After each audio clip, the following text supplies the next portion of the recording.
Y bien, estamos con el flamante secretario técnico del Acuerdo Nacional, Javier Higuines, quien ha sido elegido hace poco, digo el viernes me parece, o el jueves, como reemplazante de Max Hernández, quien lo fue durante muchos años y dijo que tantos que ya él parecía formar parte del mobiliario del Acuerdo Nacional.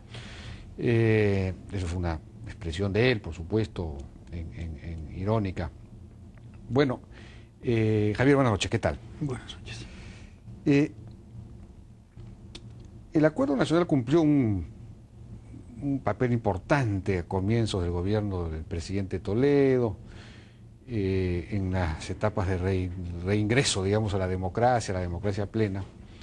Se fijaron unos objetivos nacionales, unas políticas, más de 30 políticas. Hay quienes critican y dicen que son demasiadas políticas, demasiadas cosas, demasiados objetivos, que en realidad pues todo el mundo está de acuerdo en torno a esos objetivos, pero más allá de eso, ¿cuál es el balance? Bueno, ¿hasta dónde ha llegado el Acuerdo Nacional y cuál sería su tarea ahora? Digamos, ¿cómo lo ve usted? ¿Qué papel puede jugar ahora en esta etapa?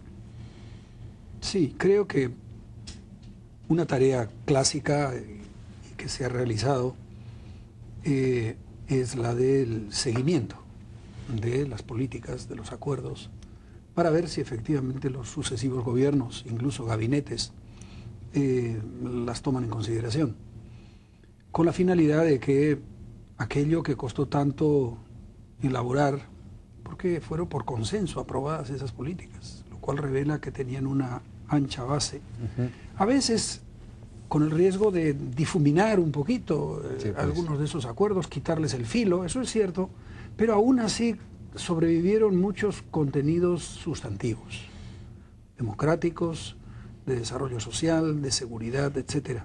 Así que el seguimiento es en sí ya una tarea que es mera continuidad con la que se pretendía proseguir con el acuerdo.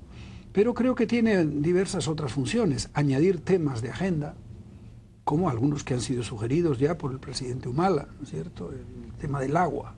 Sabemos pues que en el Perú el uso del agua es de una irracionalidad absoluta, digamos, espectacular. El tema del arroz en la costa, por ejemplo, es una cosa inconcebible. El riego de inundación en un desierto. Son cosas increíbles que sabemos que son resultado de una historia antigua en la cual la propiedad de ese agua terminaba siendo privada en la práctica y que en consecuencia no tenía precio y podía podía usarse, digamos, de cualquier manera. Sigue sin tener precio el agua, pues, ¿no? Esa herencia hay que, digamos, revertirla con un planteamiento sobre el agua que es complejo porque no es solo agua para riego, es agua para las ciudades y es calidad del agua. Claro. Y no es solo cualquier agua, ¿no? Ahora, el presidente habló ahí de una megaconsulta, luego el día de ayer ya fue más cauto en el tema de la megaconsulta, ya no en buena cuenta no insistió en ello, pero eso sí sería un poco complicado, ¿no? Porque una megaconsulta podría convertirse en algo un poco demagógico, ¿no? Un tema que es técnico al mismo tiempo. No tengo yo idea de qué fórmula adquiriría una consulta de ese estilo, no tengo criterio para evaluar qué es lo que estaba en mente con un término de ese estilo, ¿no?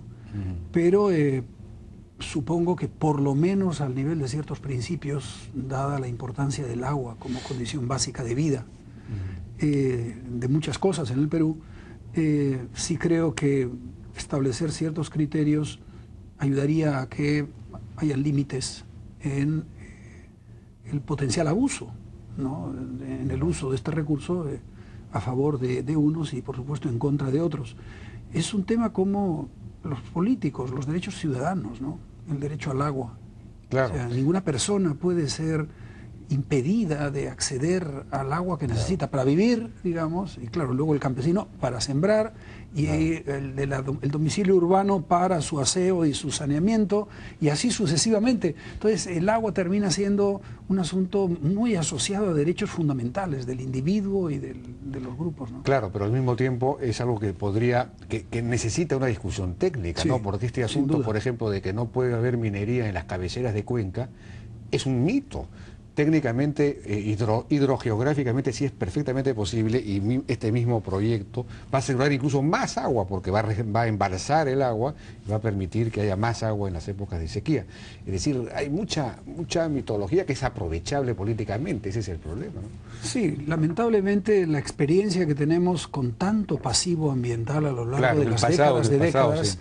Y da razón a la gente para ser suspicaz, por decirlo menos. Claro. Y consecuencia para llegar eventualmente a conclusiones como la que en este momento mencionas, que es, bueno, ¿qué política de agua va a haber en consonancia con ese proyecto de inversión? Y eso tiene que estar rigurosa, pulcramente, digamos, negociado con todos los datos ante todo el mundo para que no haya ninguna duda. Es algo así como la mujer del César, digamos, ¿no es cierto? No tiene que serlo, sino tiene que parecerlo. Sí, pues, ahora el acuerdo nacional por lo general no se ha metido en los temas precisamente, no usaré la palabra calientes, pero difíciles de llegar a un acuerdo. Por ejemplo, el tema del empleo, el tema de la ley general del empleo, que es un tema que también está en cuestión ahora, no fue abordado por el acuerdo nacional precisamente porque no había manera de ponerse de acuerdo en ese tema. Entonces, claro, es fácil ponerse de acuerdo en que hay que reducir, hay que eliminar la desnutrición infantil, obviamente todo el mundo está de acuerdo en eso, pero el tema del empleo, la flexibilidad laboral o no, en fin, esas cosas, son las que necesitarían un acuerdo que debería poder ser posible racionalmente hablando, pero claro, no se podrían ensayar esas cosas. Bueno, lo hicimos. El pacto de mediano plazo por la inversión y el empleo digno, que elaboramos en el Acuerdo Nacional y que fue aprobado, introducía, a mi juicio, lo que creo que fue el aporte principal de ese pacto, que era la posibilidad de conciliar la reivindicación laboral con la reivindicación empresarial, que es el cambio tecnológico, el aumento de productividad, que es justamente el que no estaba en el acuerdo en las políticas anteriores con suficiente fuerza, el tema productividad, que es justamente el que concilia la mejora en las condiciones de trabajo, los mayores sueldos, con la mayor rentabilidad. Claro, obviamente. Entonces, la salida al dilema en el campo laboral está siendo discutido de una manera muy estrecha, que es precio y cantidad, salario y empleo, cuando el problema de la compatibilidad entre empleo y rentabilidad está por la productividad, por la competitividad, que es por donde hay que ir. Entonces se puede llegar a un acuerdo.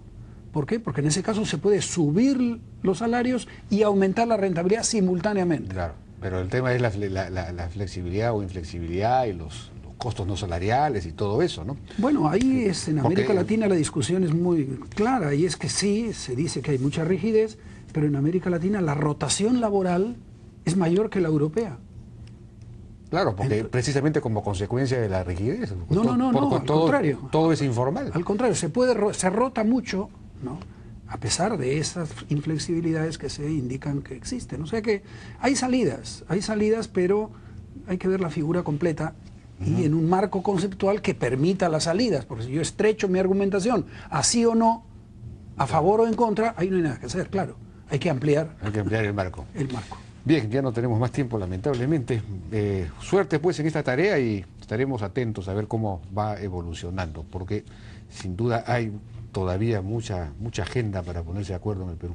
Bueno, muchas gracias. Gracias. Javier Iguíñez, secretario técnico del Acuerdo Nacional.